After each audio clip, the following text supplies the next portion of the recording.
बहन में हम बड़ी हैं। अच्छा, भाई, बहन में सबसे बड़ी हैं। हाँ। अच्छा भाई में भाई बड़े हैं। अच्छा अच्छा। भाई में नहीं, जो छोटे। वो तीनों जो भाई हैं वो आपसे भी बड़े हैं? हाँ, हमसे बड़े हैं। मतलब 3 भाई लगातार बड़े हैं। हाँ। उसके बाद आपका जन्म हाँ। होता, उसके बाद फिर 2 बहनें आपसे बचपन से स्कूल गई ही नहीं? नहीं, स्कूल नहीं गए हैं। नहीं। अच्छा, वो जो तीनों भाई हैं और 2 बहनें वो भी स्कूल जाते होते हैं नहीं, कि वो नहीं? पढ़ रहे हैं। अच्छा, वो पांचों पढ़े हैं, केवल आप नहीं पढ़ी? हम नहीं पढ़े हुए। अच्छा, क्या मजबूरी आपकी रही? हम इस लव में घूम रहे थे। लव में घूम रही हैं। अरे तो लव तो 18 साल या शादी के बाद हुआ जो है, तो प्यार थोड़े बचपन से हो गया होगा। नहीं, बचपन से तो नहीं हुआ है। हम्म। ऐसे तबीयत खराब हो गई तो पढ़ाई छूट गई थी।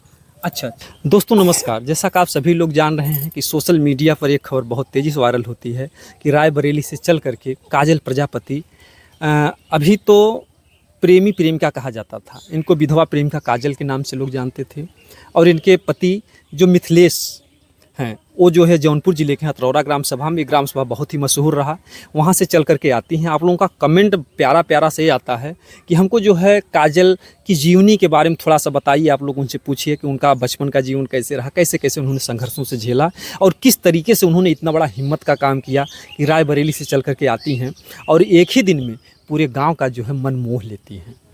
क्योंकि अन्यत्र कोई महिला अगर किसी गांव में जाती तो वहाँ के गांव के लोग मार करके भगा देते, लेकिन यहाँ पर क्या कुछ ऐसा हुआ कि काजल ने एक ही दिन में आ करके मिथिलेश का तो मन मोहा ही, जो बगल में देखिए मुस्कुरा रहे हैं भैया, मिथिलेश जो है रायबरेली से चल करके इनके लिए काजल आती हैं। मिथिलेश का तो मन मोहा ही साथ इन्होंने पूरे गाँव का मन मोह लिया और पूरा गाँव इनके साथ हो गया। आज काजल जी बहुत खुशी की बात है कि आप जो है सुहागन हो गई हैं। हाँ, सुहागन हो गए हैं। अब तक तो प्रेमी कहा जाता था, अब क्या बोलेंगे अपने पति को? अब इनको पति बोलेंगे। पति बोलेंगे। हाँ। आपका जो बचपना था उसके बारे में थोड़ा जानेंगे, क्योंकि आपकी हिस्ट्री को पूरा देश जानना चाह रहा है कि काजल का बचपन कैसा था, किस तरीके से था।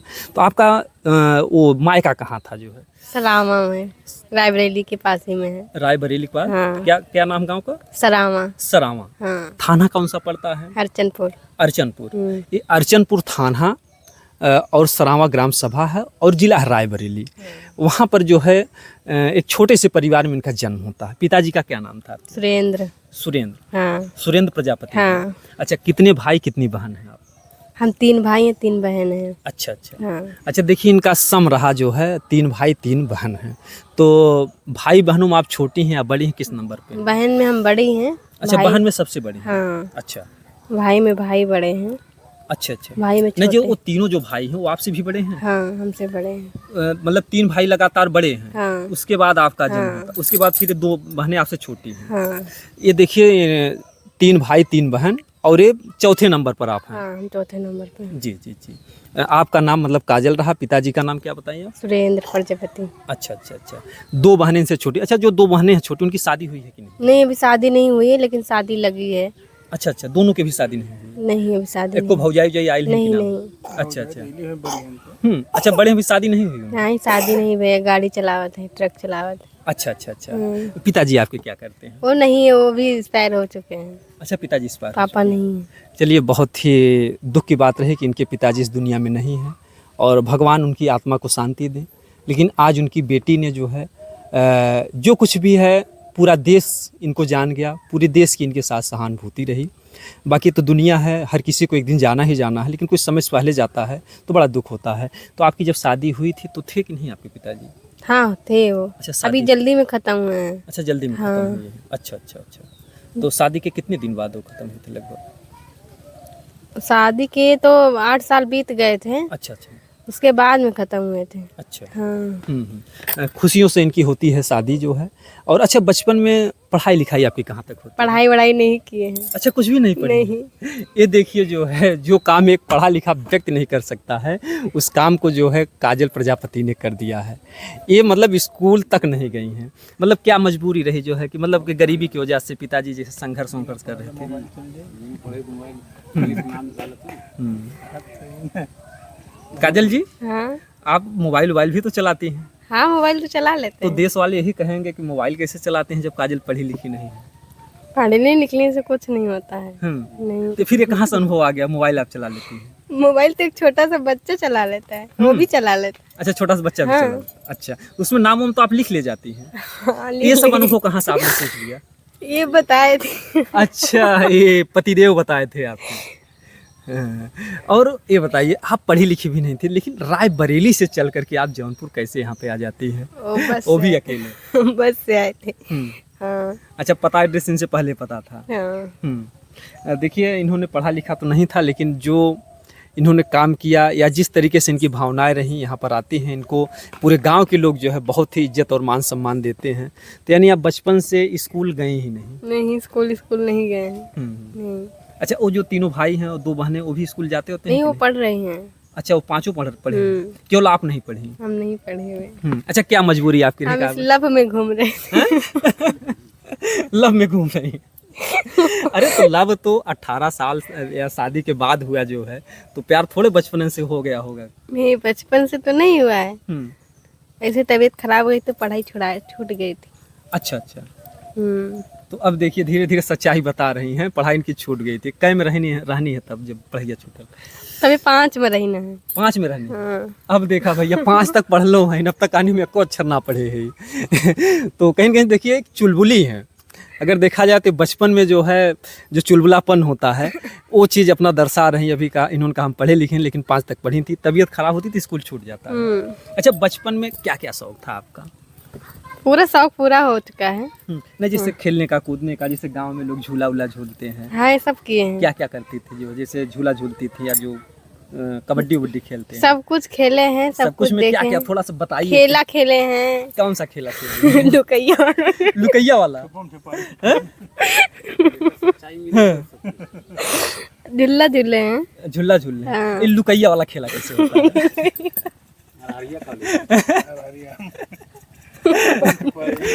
अरे जाइए बताइए। काजल जी देखिए हंस रही हैं और उसमें शर्माती भी। यही लुक इनका बहुत ही अच्छा लगता है। काजल जी आ जाइए काजल जी। क्योंकि जो है देखिए, अभी अपने जो है इस ये जो इनकी कुटिया है, कहते हैं घर नहीं है तो कुटिया हमारी है, और एक तेरी कुटिया महलों से प्यारी है। तो कहीं कहीं से इसमें प्यार मोहब्बत से रह रही हैं। काजल जी आइए काजल जी। और अभी जो है शर्माते हुए, जब लुका लुकैया खेला का मैटर आया तो शर्माते हुए अंदर चली जाती हैं। और ये देखिए भैया, पतिदेव की जिम्मेदारी हो गई है। जो छोटा बाबू है, छोटा बाबू रो रहा है और बाबू को खिला रहे हैं। अब इनका जीवन जो है बहुत ही व्यस्त वाला जीवन हो गया। काहे रो रहे हो बाबू, काहे रो रहे हो? रो मत बेटा, रोना नहीं चाहिए, रोना नहीं चाहिए। और बाबू घुमा दो भैया, देखो घुमा दो। हाँ, कुछ तो इस तरीके से जो कुछ भी रहा, आप लोगों ने देखा जो है काजल की क्या हिस्ट्री रही, क्या कहानी रही। हम लोगों ने पूरा दिखाने का प्रयास किया, और जितना जो कुछ भी नया अपडेट हो, तो आप लोगों ने जैसा देखा कि जो काजल रायबरेली से चल कर के आती है, उसकी जीवन की कहानी क्या रही।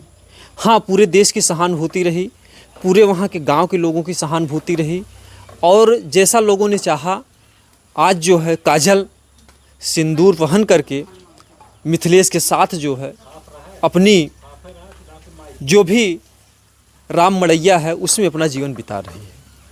लेकिन अगर देखा जाए तो इस समय समाज के दो पहलू सामने आ रहे हैं।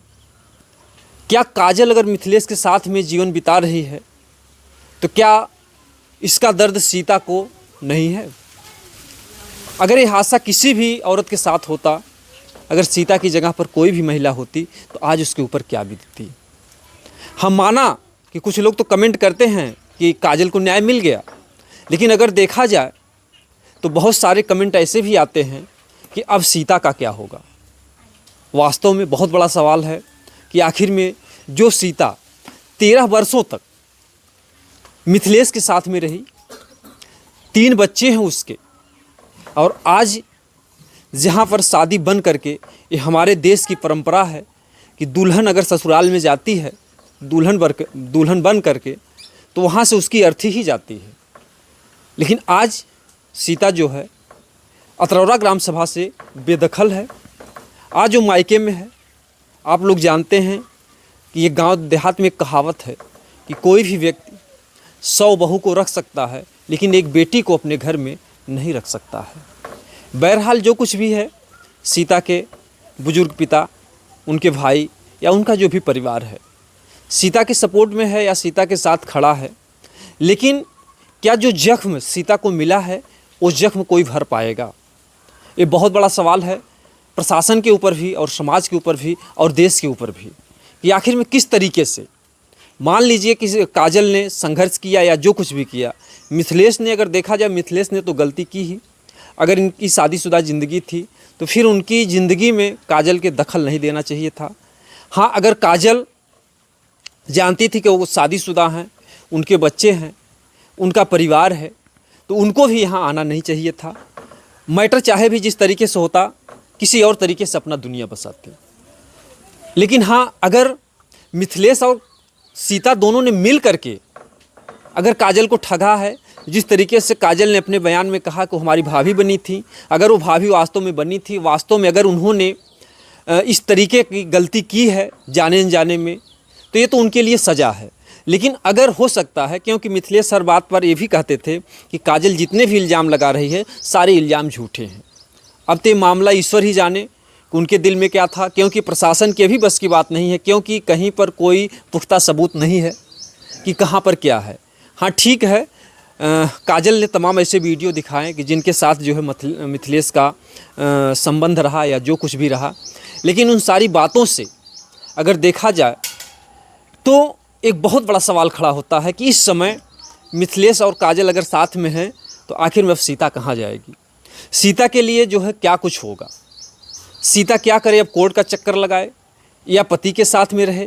बहरहाल इन्होंने तो कह ही दिया, मिथिलेश ने कहा कि हम दोनों को साथ में रखेंगे और काजल ने भी कहा कि हमारी बड़ी बहन है, हम दोनों लोग प्यार से रहेंगे।